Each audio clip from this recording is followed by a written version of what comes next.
안녕하십니까. 9월 17일 목요일 뉴스투데이 강원입니다. 코로나19 재확산으로 사회적 거리두기가 지속되면서 올 추석에는 고향 방문과 성묘를 삼가자는 분위기가 확산되고 있습니다. 미리 조상을 찾아 성묘하는가 하면 자치단체마다 방문객 분산 대책을 세우고 있습니다. 홍한표 기자가 보도합니다. 정성을 다해 술잔을 채우고 조상에게 예를 갖춰 절을 합니다. 추석을 보름가량 앞두고 코로나19가 염려돼 미리 성묘에 나섰습니다. 코로나19 때문에 이제 추석 때는 좀 어려울 것 같아서 미리 성묘를 왔습니다. 아버님 뵈고 가려고 다 지금 가족들이 모였습니다, 오늘. 유해 7,300여 구가 모셔져 있는 강릉 청솔공원 봉안당은 방문객 분산을 위해 성묘일자 지정제를 운영하기로 했습니다. 오는 25일부터 다음 달 11일까지 하루 500명가량만 출입할 수 있도록 했습니다. 봉안당의 경우 호실별로 일정 인원을 추출해서 사전 지정제로 그렇게 운영을 하기로 했습니다. 그래서 수일 내로 강릉시 홈페이지에 고인의 그 안치 번호를 확인하시고 봉안당 안에 있는 재래실과 외부의 분향소는 아예 폐쇄합니다. 정성군도 실내 봉안시설의 경우 사전 예약제를 시행하며 삼척시와 춘천시는 방문 자제하기 운동을 펼치고 횡성군은 명절 기간 추모관을 아예 폐쇄합니다. 온라인으로도 성묘할 수 있는 시스템도 마련됐습니다. 보건복지부 장사정보 시스템 사이트에서 미리 신청하면 사이버 추모관에 차례상을 차리고 추모글도 적을 수 있습니다. 산림청은 추석을 앞두고 해마다 개방했던 임도를 올해는 코로나19 확산에 막기 위해 개방하지 않기로 했습니다. 정부가 추석 연휴 성묘나 직접 벌초를 자제해달라고 권고한 가운데 자치단체마다 사회적 거리두기와 방역 대책 마련에 고심하고 있습니다. MBC 뉴스 홍한표입니다. 춘천시가 의암호 선박 사고 당시를 담은 영상을 새롭게 공개했습니다. 춘천시 공무원 7명을 입건한 경찰 수사에 대응하기 위한 것으로 보이는데요. 춘천시는 희생자들이 철수하는 과정에서 배가 전복됐고 서로를 구하려다 사고가 발생했다고 강조했습니다. 김상훈 기자가 보도합니다. 지난달 6일 춘천시 의암댐 상류 2km 지점, 거대한 인공수초섬이 북한강 위를 떠내려갑니다. 섬 위에는 사람 2명이, 섬 주변에는 배 7척이 둘러싸고 수초섬을 강변으로 밀어봅니다. 하지만 수초섬은 움직이지 않았고 의암댐 상류 500m 지점 수상통제선까지 흘러옵니다. 수초섬이 수상통제선을 지나가자 느슨하던 통제선은 팽팽해지면서 물 아래로 잠깁니다. 민간업체 보트가 수초섬을 따라 통제선을 지나고 잠시 뒤 잠겨있던 통제선이 물보라를 일으키며 튕겨나와 뒤따라오던 경찰선을 가격합니다. 경찰선이 전복되자 앞서가던 보트는 속도를 낮춰 접근합니다. 당시 사진입니다. 민간 보트는 경찰선에 접근해 사람을 구하고 환경감시선은 뱃머리를 돌려 접근 중이었습니다. 하지만 이후 기간제 근로자 5명을 태운 환경감시선이 하류로 향하다 전복되고 빠른 유속으로 배 3척에 있던 사람들 모두 물에 빠졌습니다. 춘천시는 통제선 진입 전에 행정선이 철수를 지시해 모두 철수 중이었다고 주장했습니다. 하지만 업체 보트가 철수하지 않고 수초섬을 따라 통제선으로 진입했고 이후 서로를 구하는 과정에서 사고가 난 것이라고 밝혔습니다. 실종자 가족이 어제 말씀한 것처럼 기간제 근로자 5분께서 용감하고 의로운 모습으로 마지막 헌신한 모습들을 이 영상에는 담겨 있다고 판단합니다. 위험한 상황에선 철수 지시가 있었고 수초섬이 아닌 인명을 구조하려다 난 사고임을 분명히 한 겁니다. 하지만 경찰은 애초에 수초섬이 유실된 원인과 사고 전인 8월 초 기상특보 상황에서도 수시로 수상 작업이 진행된 점에 주목하고 있습니다. 춘천시에서 미리 사고를 막을 수 있었다고 판단한 것으로 보입니다.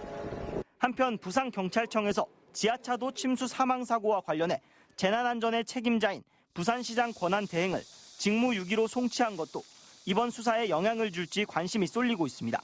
MBC 뉴스 김상훈입니다. 원주 청솔아파트 임대업체가 재판이 시작되자 뒤늦게 세입자들에게 합의에 나섰습니다. 하지만 이마저도 법적 소송을 제기한 세입자만 해당되는 건데요. 여전히 100여 세대가 넘는 피해 세대가 남아 있습니다. 김진아 기자입니다. 세입자 집회와 채권자 파산 추진에도 꿈쩍 않던 임대업체 측은 대표의 구속 재판이 시작되고 나서야 뒤늦게 협상에 나섰습니다. 보증금을 돌려줄 돈이 없으니 세입자가 근저당을 떠안고 사라는 식의 시세보다 비싼 매매가도 낮췄습니다. 59제곱미터 기준 1억 800까지 부르던 매매가는 8천만 원에서 8,500만 원으로 떨어졌습니다.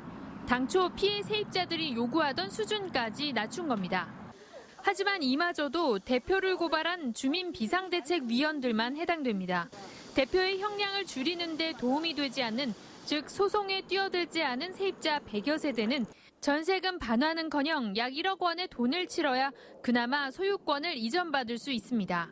차별을 줘가지고 똑같은 피해자인데 피해를 최소화하고 해결하려는 방법이 아니고 자기들한테 형량에 영향을 끼칠 수 있는 합의서 받기 위해서 이런 식으로. 대책위에 속하지 않은 세입자들은 주로 노년층이거나 소송 비용을 감당할 수 없는 가구가 대부분인데 이미 수십 세대는 은행 측이 대출 회수를 위한 경매에 착수한 상태여서 전세금 수천만 원을 떼일 처지에 놓였습니다. 보증금이 8,500 정도인데 4,000에서 3,500 정도 손해본다고 적극적으로 회수를 해가지고 최대 피해자인 임차인들한테 피해가 없게 해줬으면 좋겠습니다. 관사 70여 세대를 임대한 광물자원공사도 6조 원이 넘는 부채 탓에 쉽사리 매입에 나서지 못하면서 수십억 원의 손실이 예상됩니다.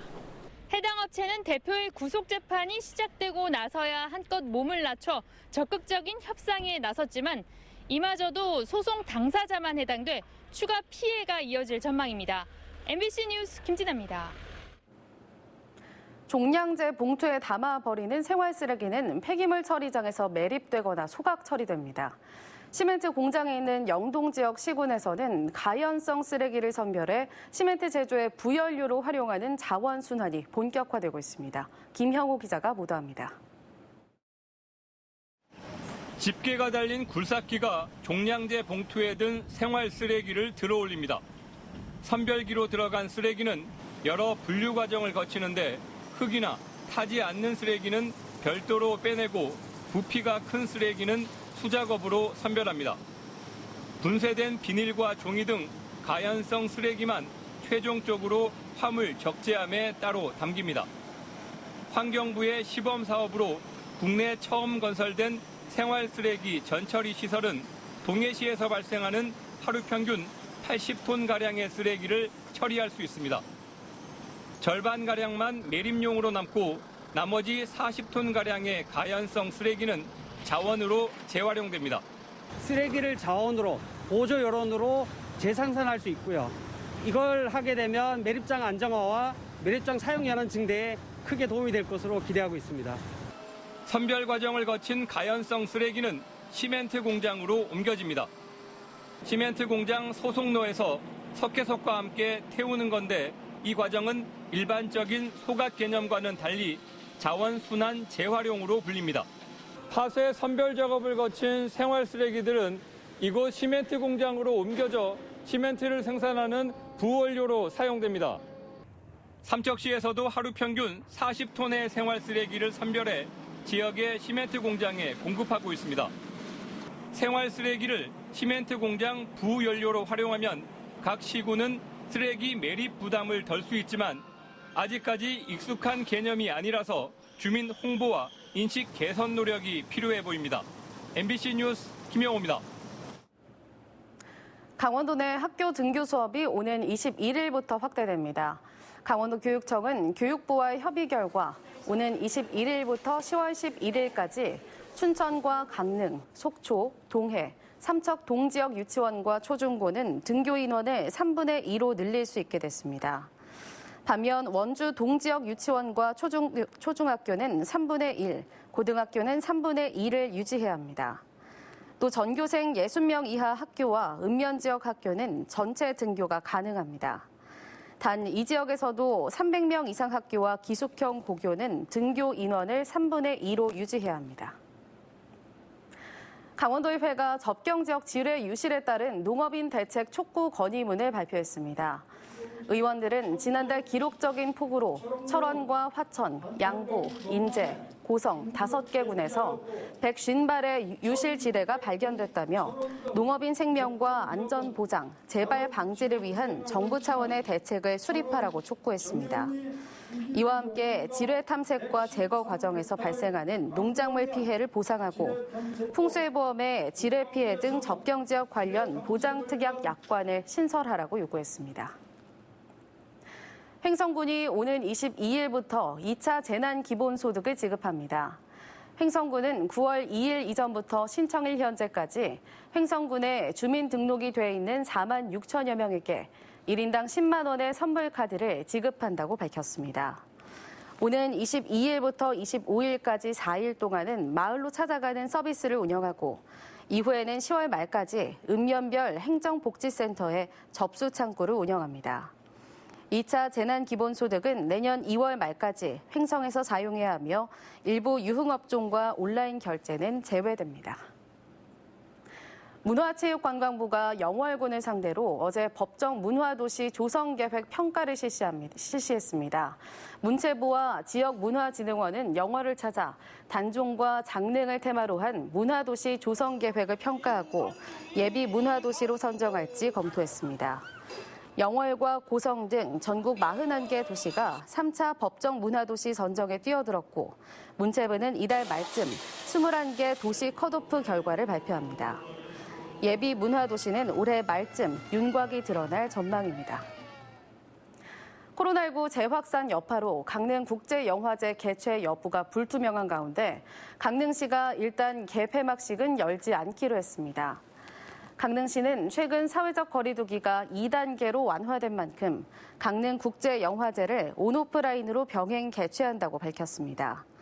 다만 코로나19 재확산 여파로 개막식과 폐막식은 열지 않기로 하고 이르면 다음 주에 최종 입장을 정할 계획입니다. 한편 제2회 강릉국제영화제는 오는 11월 5일부터 14일까지 개최가 예정돼 있습니다. 한국관광공사가 이색지역 회의 명소로 모두 40곳을 발표한 가운데 강원도 내에서는 7곳이 포함됐습니다. 강원도 내에서는 올해 새로 강릉 오죽 한옥마을, 하슬라 아트월드, 원주 한지 테마파크가 포함됐고 기존의 DMZ 박물관, 알펜시아 스키점프대, 남이섬, 인제 스피디움 등은 올해도 명단에 올랐습니다. 한국관광공사는 코로나19 상황에 맞춰 국내 홍보에 집중하는 한편 다양한 맞춤형 지원을 하기로 했습니다.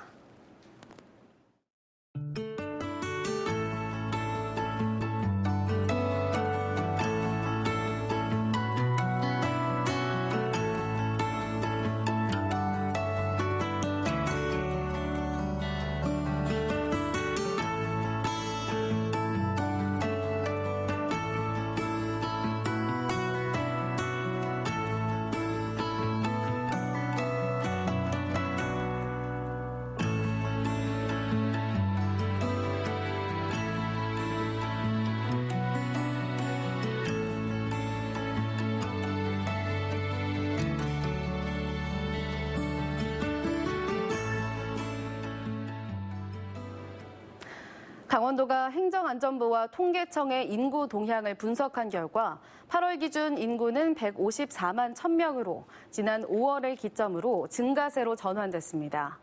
이는 5월 이후 20대 순유출 규모가 크게 감소하고 다른 연령대가 모두 순유입을 나타냈기 때문인 것으로 분석됐습니다. 특히 강원도 인구 이동의 약 3분의 1을 차지하는 수도권으로부터 월 평균 600에서 700명이 순유입된 점이 영향을 준 것으로 나타났습니다. 또 8월까지 도내 출생아 수는 5,365명으로 전년 같은 기간보다 327명 감소했지만 감소율은 전국 17개 시도 가운데 가장 낮았습니다. 추석 성묘와 벌초 시기에 접어들면서 진드기 매개 감염병에 주의가 필요합니다. 올 들어 도내에서는 중증 열성혈소판 감소증후군에 16명이 감염돼 1명이 숨졌고 야외 활동이 잦은 가을철에 집중적으로 증가하는 경향을 보이고 있습니다. 강원도는 벌초나 성묘 등 야외 활동을 할 때 반드시 긴 소매와 긴 바지, 목이 긴 양말을 착용해 피부 노출을 최소화하고 4시간에 한 번씩 진드기 기피제를 사용하라고 당부했습니다. 강원도는 춘천에서 중국 메이판 그룹과 온라인 화상 시스템을 통해 화징 전자상거래 활성화 업무 협약을 맺었습니다. 중국의 화징 전자상거래는 온라인 판매 플랫폼을 통해 중국으로 도내 제품을 직구처럼 보내는 방식으로 각종 세금 감면 혜택이 있습니다. 강원도는 유튜브를 활용해 해외 온라인 쇼핑몰에도 진출하는 등 다양한 마케팅 수단을 통해 도내 수출 기업의 전자상거래 시장 진출을 확대할 계획입니다.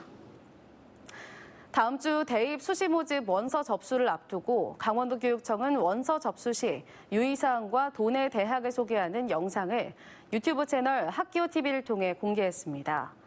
도내 대학 소개에는 가톨릭 관동대, 강릉 원주대, 강원대, 상지대, 한라대, 한림대 등 6개 대학이 참가해 입학 전형과 지원 전략 등을 안내합니다. 이상으로 뉴스데이 강원을 마칩니다. 시청해주셔서 고맙습니다.